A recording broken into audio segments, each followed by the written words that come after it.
बिस्मिल्लाहिर्रहमानिर्रहीम, अस्सलाम वालेकुम। Welcome to my channel AQ vlogs. आज एक नई वीडियो के साथ आप लोगों की खिदमत में दोबारा हाजिर हूँ। आज की वीडियो उन स्टूडेंट्स के लिए है कि जो आना चाहते हैं अब्रॉड, के आया यूके हो, यूरोप हो, या तो टर्की हो, या यूएसए हो, कनाडा हो, जो भी कंट्री हो, कि वो अपने मुल्क से बाहर जाना चाहता है, लेकिन डिसीजन लेने में जो ना वो हेजिटेशन फील करता है। So whether is it good for him to study abroad after doing FSC, or whether it's good for him to study abroad after doing his bachelor in their own country. इसी वजह से मैंने students के लिए, इन्हीं students के लिए मैंने अपनी कोशिश की है कि उनको एक अच्छा एक प्लेटफॉर्म या एक अच्छी गाइडेंस जो ना वो मिल जाए। तो चलिए स्टार्ट करते हैं कि अब एक स्टूडेंट है, वो FSC में आकर यानी उसके लिए प्रो एंड कॉन्स क्या है, और जो BS करके वो इधर यूके आकर, या मतलब कनाडा जाकर, या ऑस्ट्रेलिया जाकर, या अमेरिका जाकर, या यूरोप जाकर, उसके लिए क्या फ़ायदे और क्या नुकसान हैं। सो चलिए चलते हैं FSC के बाद अगर स्टूडेंट जो ना वो चला जाए बाहर, तो उसके लिए क्या फ़ायदे और क्या नुकसान हैं। तो first of all I will suggest कि आप जो है ना बैचलर करके ही यानी आप वो आ जाए, यूरोप में हो या यूके में हो, या जो भी यानी मतलब स्टडी बाहर करना चाहते हैं ना दूसरे ममालिक से, तो वो बैचलर के बाद ही आ जाए तो वो आपके लिए बेस्ट रहेगा। क्योंकि इसमें FSC के बाद अगर आप आना चाहते हैं ना, आप FSC के बाद आना चाहते हैं, तो it mean you have to struggle a lot. अगर आपको किसी मुल्क में यानी मतलब चाइना में हो या यूरोप के किसी मुल्क में हो, आपके पास क्वालिफ़िकेशन मतलब FSC क्वालिफ़िकेशन है, आपका आईएलटीएस स्कोर अच्छा है, तो यूरोप में आपको फ्री एजुकेशन जो ना वो मिल सकती है। और चाइना में जो ना वो स्कॉलरशिप, अगर आपका स्कोर अच्छा है तो चाइना में भी आपको स्कॉलरशिप मिल सकती है। लेकिन बेस्ट यही है कि आप बैचलर करके ही पाकिस्तान से या इंडिया से या नेपाल से, बांग्लादेश से वो आ जाए और फिर स्टडी जो ना वो कंटिन्यू करें। इसमें ये है कि एक तो बंदा यानी मतलब जो टीन एज होता है, तो उसमें ये होता है कि मैच्योरिटी जो ना वो कम होती है। जब मैच्योरिटी कम होती है तो इस वजह से डिसीजन लेने में उसको दिक्कत होती है, डिसीजन जो ना वो सही तरीके से नहीं ले सकता। जब इधर आ जाएगा तो आपने स्टडी भी करनी है, आपने पार्ट टाइम जॉब भी करनी है, आपने यूनिवर्सिटी को फीसिस भी पे करनी है। लेट्स सपोज इफ अगर आप कनाडा में जाए, या आप अमेरिका में जाए, या आप यूके में आए, आप यूरोप में जाए, लेकिन जिधर आपकी ये मतलब डिग्री जो ना वो पेड है, मतलब आपने फ़ी पे करनी है, तो then you have a lot of hurdles in front of you and you have to deal with it. But FSC के बाद मेरे ख़्याल में यानी उन स्टूडेंट्स के लिए ये बहुत मुश्किल होता है कि वो फीसिस जो ना वो कवर कर सके, क्योंकि आपके पास जॉब्स वो पार्ट टाइम है और आपके पास फीसिस जो ना वो ज़्यादा है, आपका एकोमोडेशन भी होगा, आपका जो ना आपके फूड एक्सपेंसेस भी होंगे। तो इस वजह से यानी मतलब मैं डेफिनेटली मैं सजेस्ट करूँगा स्टूडेंट्स को कि वो बैचलर की यानी मतलब बैचलर करके ही फॉरेन कंट्री में आ जाए। अब बैचलर का क्या फ़ायदा है। अब मैं एक स्पेसिफाई कंट्री यानी यूके हम ले लेते हैं। यूके में अगर बैचलर के लिए लेट सपोज FSC के लिए FSC करने के बाद यानी 12 ईयर एजुकेशन कंप्लीट कर दी एक स्टूडेंट ने, वो इधर आके फिर बैचलर में एडमिशन ले लेता है। तो यूके की खासियत ये है कि इसकी बैचलर की डिग्री जो ना वो 3 ईयर्स की है, 3 ईयर्स की जो ना वो बैचलर की डिग्री है। लेकिन क्या होता है कि आपकी जो फीसिस होती है वो 16,000 से 18,000 और इवन 20,000 तक जो ना वो एनम पर ईयर फीस है। तो जब आपकी जो 20,000 18,000 पेमेंट होती है, तो वो अपनी कंट्री से आपने आलमोस्ट यानी 10,000 और 8,000 और 7,000 वो पे कर। तो जब पेमेंट आप उधर से पे कर देते तो still you left some payment and you have to pay the rest of the payment. So आपने जो रहता है, जो 8,000 है या 10,000 है या 6,000 है, जो भी है, वो आपने इसी पहले साल में ही आपने वो पे करना होता है। सो यानी मतलब ये अब यूके की बात कर रहा हूँ कि बैचलर यूके में कैसा आप यानी मतलब कौन कौन से हर्डल्स आपको वो पेश आएंगे। अब फर्स्ट ईयर आपने को यानी मतलब स्टडी वो कंप्लीट कर दी, आपने ग्रेड्स भी ले लिए, पास कर दिया है। सो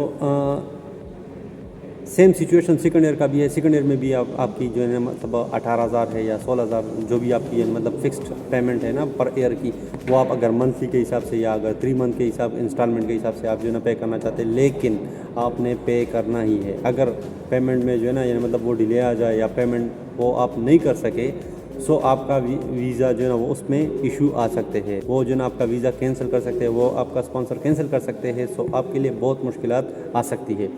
सो फिर तीसरे साल में भी यही सिचुएशन है। तो बैचलर करने के लिए मतलब अगर पेड बैचलर हो तो मैं सजेस्ट करूँगा कि बैचलर में ना आए, फॉरेन कंट्रीज़ में बैचलर में ना आए। अगर आपके पास बैचलर में स्कॉलरशिप आपको मिल रही है, फ्री एजुकेशन मिल रहा है, then it's fine, but still I wouldn't suggest it you that come to study abroad for bachelor, because as ऐसा होता है, एज जो है ना वो आपकी कम होती है। तो इस वजह से मैं मतलब सजेस्ट करूँगा कि आप बैचलर करके ही इधर आ जाए। फिर लेट सपोज अब मास्टर के लिए कोई स्टूडेंट आना चाहता है, तो मास्टर के लिए बेस्ट ही बेस्ट है। क्योंकि एक तो ये है कि अगर यूरोप में हो, यूरोप में तो डिफरेंट कंट्रीज़ में मतलब स्कॉलरशिप भी ऑफर होती है if you got good score in IELTS. So Finland हो गया, डेनमार्क हो गया और इटली हो गया। इटली आपको फुली फंडेड स्कॉलरशिप भी दे रही है, मतलब आपको पेड स्कॉलरशिप देते ही है।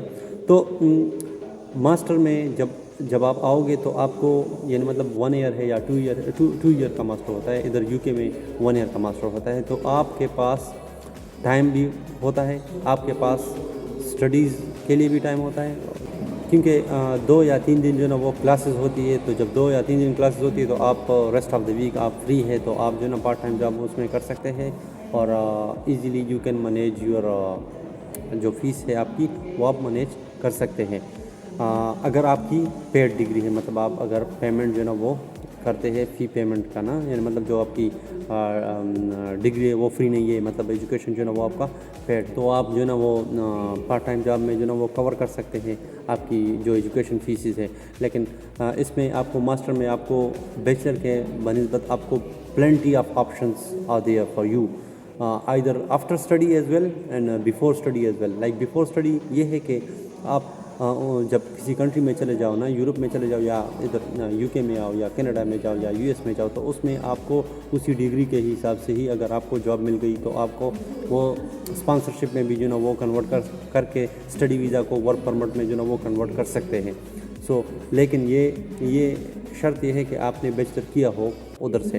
अब बैचलर में जब आओगे तो ये आपके लिए ये मुश्किल होता है, क्योंकि एटलीस्ट मैक्सिमम जो है ना जितने भी मतलब स्पॉन्सरशिप कंपनीज है, अगर यूके की हम बात करें तो वो जो है ना बैचलर मिनिमम लेवल जो है ना वो बैचलर का ही है। तो फिर रेलिवेंट फील्ड में अगर आपको कोई जॉब ऑफर करता है तो वो बैचलर ही मतलब मिनिमम रिक्वायरमेंट जो है वो बैचलर ही है, उसी रेलिवेंट क्वालिफिकेशन उसकी बैचलर ही होता है। तो ये एक प्लस पॉइंट है बैचलर में। जब कोई बंदा आ जाए, बैचलर के बाद बंदा आ जाए तो इधर ईज़िली वो आसानी के साथ जो है ना वो जल्दी सेटल हो जाता है। बैचलर में ये सहूलत नहीं होती, मतलब आपको जितनी भी कंपनियाज़ है वो बैचलर की क्वालिफ़िकेशन पर आपको जो है ना वो एफएससी क्वालिफ़िकेशन पर आपको जो है ना वो स्पॉन्सरशिप को ऑफ़र नहीं करती। सो कंक्लूजन यही है कि जिधर भी मतलब जो कंट्रीज़ है वो आपको ऑफ़र करती है free education after 12th year like FSc. तो अगर फ्री एजुकेशन है you can avail that opportunity, but I will suggest कि बैचलर करके ही जो है ना वो आप फॉरेन कंट्रीज़ में चले जाए। फ़ायदा वो क्या है वो आपको मैंने वो वीडियो में मैंने डिस्कस कर दिया कि जो मतलब फ़ायदे हैं और जिस चीज़ के मतलब जो नुकसान हैं वो भी आपको मैंने वो डिस्कस कर दिए हैं। इंशाल्लाह मेरी मतलब एक नेक्स्ट वीडियो आएगी वो चाइना के हवाले से और इटली के हवाले से, यूके के हवाले से। वो तो मैं ऑलरेडी अपडेट करता रहता हूँ, लेकिन मेरे ख़ुद के स्टूडेंट्स है, टर्की में है एक, तो इटली में है और इटली में मतलब हमारे दोस्त भी है।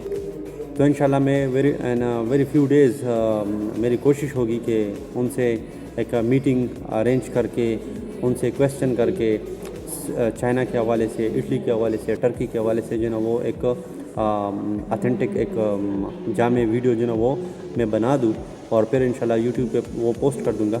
اور تاکہ جتنے بھی اسٹوڈنٹس ہیں وہ اگر یو کے اسٹڈی افورڈ نہیں کر سکتے، وہ اگر کینیڈا کی اسٹڈی افورڈ نہیں کر سکتے، وہ اگر آسٹریلیا کی اسٹڈی افورڈ نہیں کر سکتے، تو وہ چیپر آپشن کی طرف جو ہے نا وہ بھی یہ مطلب وہ دیکھ سکتے ہیں اور اس کو اویل کر سکتے ہیں. اور اس سے یہ ہوگا کہ نالج بھی بڑھ جائے گا، مطلب اسٹوڈنٹس کو جو ہے نا وہ پتہ بھی چل جائے گا کہ کون کون سے میرے پاس وہ آپشن اویلیبل ہے. تو انشاءاللہ within a few days اور مے بی آفٹر ویک اور مے بی 10 days بٹ انشاءاللہ ویری سون میں ویڈیو اپلوڈ کروں گا. انشاءاللہ میٹنگ میں ارینج کرنے کی کوشش کروں گا. میرے اسٹوڈنٹس بھی ہیں، میرے دوست بھی ہیں، تو ان سے ایک ویڈیو بنا کے پھر انشاءاللہ پھر یوٹیوب پہ میں اپلوڈ کروں گا. اوکے، انشاءاللہ نیکسٹ ویڈیو میں ملیں گے نئے ٹاپک کے ساتھ. تب تک کے لیے اللہ حافظ.